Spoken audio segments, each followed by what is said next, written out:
kita harus memisahkan yang kita cari untuk manusia roh, dimensi roh atau dimensi bumi. Kita harus bedakan. Ketika dimensi bumi kita menuntut ini, menuntut itu, KTM kosong, dompet kosong juga.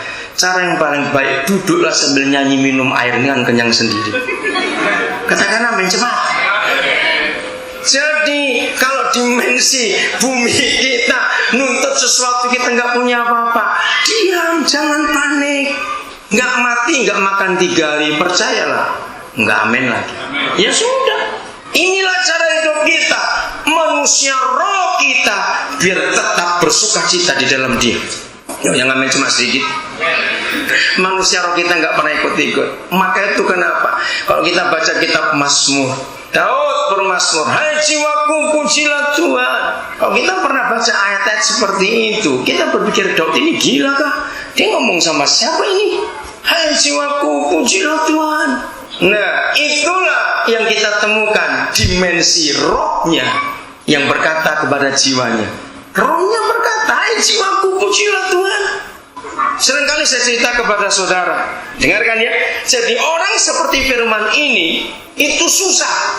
Susahnya di mana? Itu kayak saya. Maaf kalau saya ambil contoh diri saya.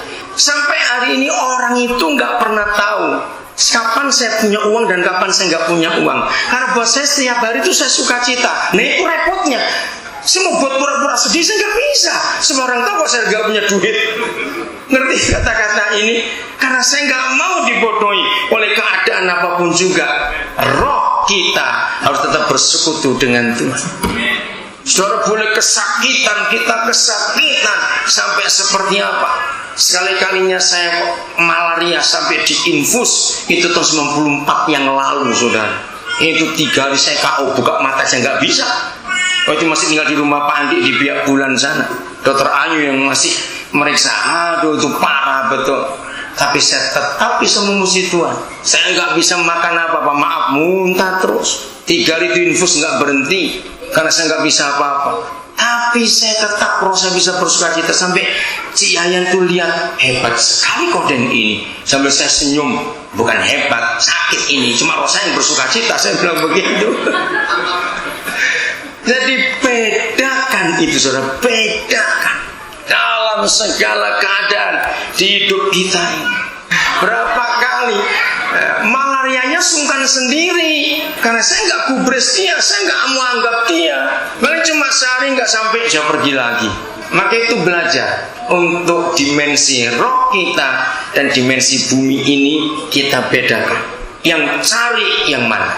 Kalau dimensi bumi mencari sesuatu dan tidak dapat, jangan biarkan jiwa kita marah. Nah, seringkali dalam kesulitan hidup, dalam tekanan hidup, inilah lemahnya dan jahatnya manusia. Pasti manusia cari kambing hitam. Ini gara-gara siapa ini? Ayo jujur ya atau tidak? Maka itu kalau dalam keadaan terjepit, tertekan, kita nggak ada duit atau bagaimana juga, lalu kita nggak jujur untuk merendahkan hati di hadapan Bapa di surga, lalu kita mulai cari, ini gara-gara siapa ini? Oh, gara-gara Daniel itu ngajak aku kena biri, aku jadi kayak begini sekarang. Ngerti? Nah, itulah manusia kita. Selalu cari sebabnya. Kenapa bisa begini? Belajarlah saudara untuk kita membedakan betul 2 dimensi ini. Jadi kalau jasmani makin merosot, tidak apa-apa, roh kita makin kuat dari hari ke hari. Amin. Terus itu. Oke, saya lanjutkan sedikit. Sama seperti fisik kita akan kuat waktu kita makan dan berolahraga. Awas ya, yang makan terus gak pernah olahraga, kamu gemuk tapi gak sehat, tahu gak? Jangan tersinggung. Makan tapi gak pernah olahraga, gemuk tapi gak sehat. Jadi 2 itu penting, makan olahraga, makan olahraga. Amin. Nah, maka fisik kita kuat. Ternyata sama manusia roh kita, dimensi roh kita, manusia batinnya kita akan jadi kuat sama ketika kita makan dan olahraga. Bagaimana roh bisa makan dan olahraga? Nah ini dia. Sekarang buka saudara Yohanes 4 ayat 34. Begitu sempurnanya firman Tuhan ini, bahwa ada hukum kesehatan yang luar biasa. Yohanes 4 ayat 34. Ayo kita baca bareng-bareng. Baca bareng-bareng. Orbet Manurung ada di sini nggak? Oh, nanti baca firman baru, saya nggak lihat. Oke, semua kita baca dulu sama-sama. Sudah, 1, 2, 3. Makananku ialah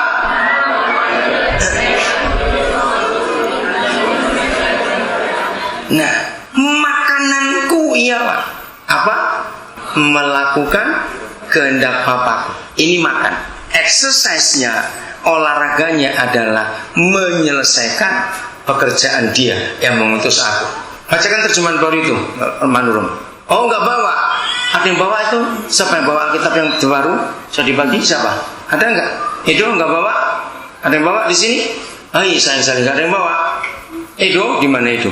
Nggak bawa. Di mobil nggak ada. Oke.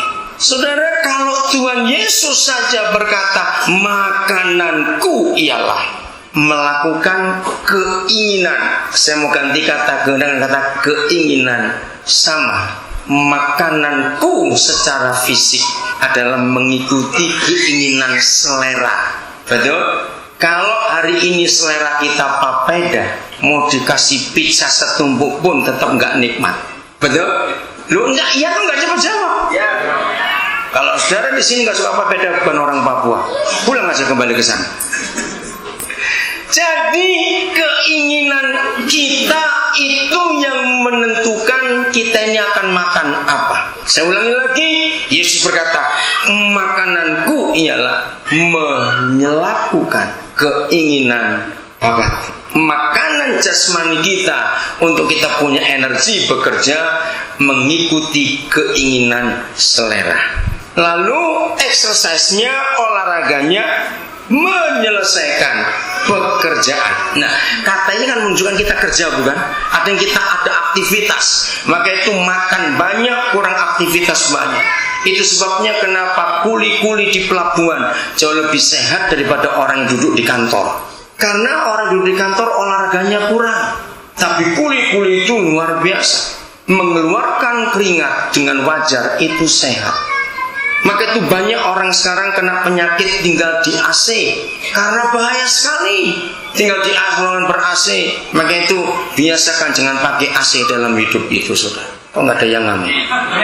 Yang punya AC mati kan saja. Jadi juga sering mati begini. Kami bersyukur berdua. Di rumah kami itu ada AC. Dikasih oleh Pak Andreas WM beberapa tahun yang lalu. Tapi jarang sekali dipakai. Karena kami lebih senang pakai udara luar saja. Kenapa saudara? Karena keringat kita itu dipentingkan. Maka itu dalam hidup ini makan dan olahraga. Nah ternyata sama. Kapan dimensi roh kita, kapan manusia roh kita itu bisa kuat, yaitu tadi melakukan keinginan Bapa di surga dan selesaikan pekerjaan. Amin. Maka itu tiap hari kalau saya bisa ketemu orang, lalu saya cerita soal Yesus, itu exercise saya, itu olahraga saya. Saya ketemu orang, saya bisa berkati orang. Saya ketemu orang, saya bisa doakan orang. Itu olahraga saya. Ayo lakukan itu. Maka itu kalau saudara selama hidup ini 39 hari, kita melewati tahun 2009. Selama 39 hari dari 1 Januari yang lalu, sudah berapa orang yang saudara berkati? Berapa orang? Berapa kali saudara olahraga dalam hidup roh saudara? Bagaimana manusia roh kita akan kuat kalau kita nggak pernah makan apa yang Bapa inginkan dalam hidup ini? Kalau kita hanya memberi makan manusia jiwa kita, hawa nafsu kita, maka kita tidak akan pernah kuat manusia roh kita. Maka manusia jasmani kita makin kuat, manusia jiwa kita makin kuat karena kita beri makan. Sama, saudara. Kenapa orang itu bisa jadi pezina, jadi pemarah, jadi pemabuk? Karena dia melakukan apa keinginan tadinya. Itu makan. Tiap kali kita melakukan keinginan seseorang, itu berarti kita makan kehendak orang itu. Dan kita jadi kuat karena itu makanan kita. Nah tergantung siapa yang kita beri makan dalam hidup ini. Saya harap saudara mengerti dengan gampang akan hal. Kita akan lihat ayat ini, Yohanes pasal yang ketiga, ayat yang ke-31. Siapa yang datang dari atas adalah di atas semuanya. siapa yang berasal dari bumi, kita harus memisahkan yang kita cari untuk manusia roh, dimensi roh atau dimensi bumi. Kita harus bedakan. Ketika dimensi bumi kita menuntut ini, menuntut itu, KTM kosong, dompet kosong juga. Cara yang paling baik, duduklah sambil nyanyi, minum air dengan kenyang sendiri. Katakan amin cepat. Jadi kalau dimensi bumi kita nuntut sesuatu, kita nggak punya apa-apa, diam, jangan panik. Nggak mati, nggak makan 3 hari, percayalah, nggak amin lagi. Ya sudah, inilah cara hidup kita, manusia roh kita, biar tetap bersukacita di dalam Dia. Yang amin cuma sedikit. Manusia roh kita nggak pernah ikut-ikut. Maka itu kenapa kalau kita baca kitab Mazmur, Daud bermazmur, hai jiwaku